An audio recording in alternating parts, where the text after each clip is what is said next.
तो देखिए यार, दुश्मनों से ज्यादा दोस्त खतरनाक हो सकता है अगर आपकी पॉलिसीज लचर साबित होती है। तो हम लोग काफी लंबे समय से देख रहे हैं कि अमेरिका द्वारा यूरोपियन देशों का तिरस्कार किया जा रहा है और इसके खिलाफ मुकरता से आवाज लगातार फ्रांस उठाते हुए जा रहा है। और फ्रांस हर हाल में ये चाहता है कि अमेरिका की निर्भरता यूरोप पूरी तरह से त्याग दे, फिर न केवल ट्रेड को लेकर, न केवल करेंसी को लेकर, बल्कि न्यूक्लियर सेफ्टी बबल को लेकर भी। जी हाँ, और इन योजनाओं में बताया जा रहा है कि फ्रांस द्वारा कुछ इतनी लंबी छलांग लगा दी गई है और कुछ ऐसी योजनाएं सामने रखी है जिससे बताया ये जा रहा है कि नेटो टूटकर बिखर सकता है। इवन आप ये कह सकते हैं कि नेटो के लिए अमेरिका की निर्भरता समाप्त करने के लिए एक पहल होगी। इतनी खतरनाक टाइप की योजना फ्रांस द्वारा इस समय तैयार की जा रही है कि इसको लेकर नेटो संगठन के जनरल सेक्रेटरी जेम्स स्टोल्टेनबर्ग द्वारा यहाँ तक की बात कह दी गई कि ऐसा कदम उठाने से यूरोप पूरी तरह से कट जाएगा उत्तरी अमेरिका से। इसकी मायने आप समझ सकते हैं।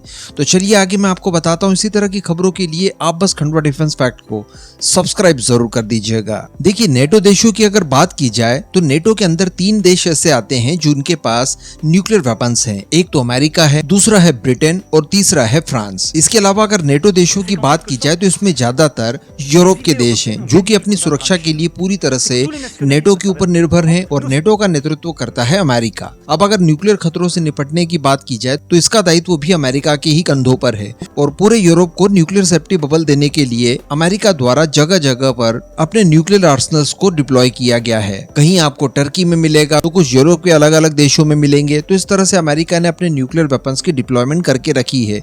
ये डेटरेंस के लिए है ताकि रशिया किसी तरह का कोई अटैक ना करे। लेकिन अमेरिका की जो पॉलिसीज है वो इस समय यूरोप को पसंद नहीं आ रही है और यूरोप इस बात को मानने के लिए अब तैयार हो चुका है कि अमेरिका के ऊपर अपनी सुरक्षा की निर्भरता रखना ज्यादा लंबे समय तक हमारे लिए खतरनाक हो सकता है। क्योंकि इस समय हम लोग देख पा रहे हैं कि अमेरिका का जो करंट एडमिनिस्ट्रेशन है इसकी नीतियां काफी लचर है। इसके अलावा अमेरिका के अंदर आने वाले कुछ समय में सत्ता परिवर्तन भी हो सकता है और सत्ता परिवर्तन हो जाने के बाद डोनाल्ड ट्रंप की अगर वापसी हो जाती है तो डोनाल्ड ट्रंप नेटो देशों को लेकर अनाप शनाप बयान पहले ही दे चुके हैं। इन सब चीजों को लेकर अब यूरोप के वो देश जो कि नेटो के सदस्य हैं इनके बीच में खलबली मच गई है। ऐसी परिस्थिति में जर्मनी के एक मिनिस्टर द्वारा ब्रिटेन और फ्रांस के सामने एक अपील रखी गई। उन्होंने ये कहा कि देखिए, अमेरिका के ऊपर ज्यादा समय तक निर्भरता हम लोग नहीं रखते। आप चूंकि दोनों देश यूरोप के देश हैं और दोनों के पास ही न्यूक्लियर वेपन्स हैं, तो क्यों ना आपके न्यूक्लियर वेपन्स का इस्तेमाल हम लोग अपनी सेफ्टी बबल तैयार करने में करें और डेटरेंस के तौर पर इनका डिप्लॉयमेंट करें। अब इसको लेकर यूरोप के अंदर बड़े स्केल पर चर्चाएं होने लगी और इस तरह की चर्चाओं में फ्रांस कुछ ज्यादा ही रुचि ले रहा है। रुचि लेने के पीछे का कारण ये है कि कुछ ही समय पहले फ्रांस द्वारा काफी आक्रामक बयान दिए गए थे यूक्रेन और रशिया के मामले को लेकर। यहाँ तक की बात फ्रांस द्वारा कर दी गई थी कि नेटो को एक रैपिड फोर्स भी बनानी चाहिए और साथ में नेटो की फोर्सेस को डायरेक्टली युद्ध में पार्टिसिपेट करना चाहिए यूक्रेन की सेफ्टी को लेकर। उनका ऐसा मानना है कि रशिया के ऊपर दबाव ज्यादा से ज्यादा बनाया जाए और 2 सालों से ज्यादा लंबे समय से जो युद्ध चल रहा है इसे तत्काल रोका जाए। इसके पीछे का कारण इनकी तरफ से ये बताया जाता है कि अगर लंबे समय तक ये युद्ध और चलता है रशिया यूक्रेन का, तो रशिया द्वारा न्यूक्लियर वेपन्स के इस्तेमाल की जो संभावनाएं हैं वो काफी ज्यादा बढ़ जाती है। लेकिन यहाँ पर एक और चीज निकलकर सामने आती है। जब फ्रांस द्वारा इस तरह के आक्रामक बयान दिए गए उस समय रशिया के सरकारी टीवी के एंकर द्वारा यहाँ तक की बात बता दी गई और एक तरह से चेतावनी देने की कोशिश की गई कि अगर नेटो फोर्सेस यूक्रेन में उतरती है और रशिया के खिलाफ युद्ध लड़ने की कोशिश करती है तो रशिया भी बाध्य हो जाएगा अपने लॉन्ग रेंज के न्यूक्लियर वेपन्स का इस्तेमाल अपने हिसाब से करने के लिए। अब ये बात यूरोप के देशों को और ज्यादा डरा देती है क्योंकि रशिया यूक्रेन की वॉर अगर और लंबे समय तक बढ़ती है, ये आग और फैलती है तो इसका शिकार सीधे सीधे यूरोप होने जा रहा है। अमेरिका तो काफी दूरी पर है वैसे भी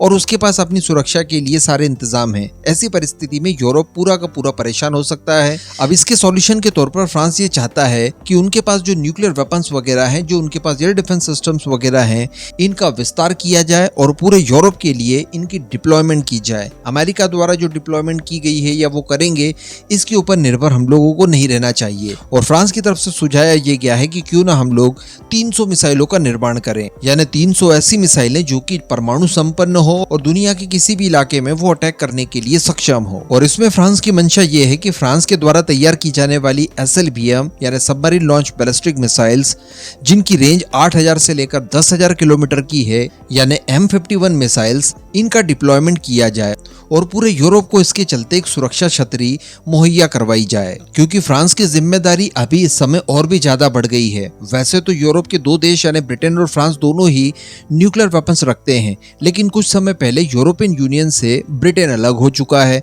अब अगर स्पेशली यूरोपियन यूनियन की बात की जाए तो फ्रांस एकमात्र देश बचता है जिसके पास न्यूक्लियर वेपन्स मौजूद हैं और वो रशिया के खिलाफ डिटरेंस का इस्तेमाल कर सकते हैं। इस वजह से फ्रांस ये चाहता है कि बड़ी मात्रा में मिसाइलों को तैयार करके एक सुरक्षा छतरी तैयार कर दी जाए, जिसमें अटैकिंग मिसाइल्स वगैरह भी हो और साथ में रशिया के हमलों से बचने के लिए एयर डिफेंस सिस्टम्स भी तैनात किए जाएं। तो अब ये मूव आप समझ सकते हैं कि कितना खतरनाक हो सकता है।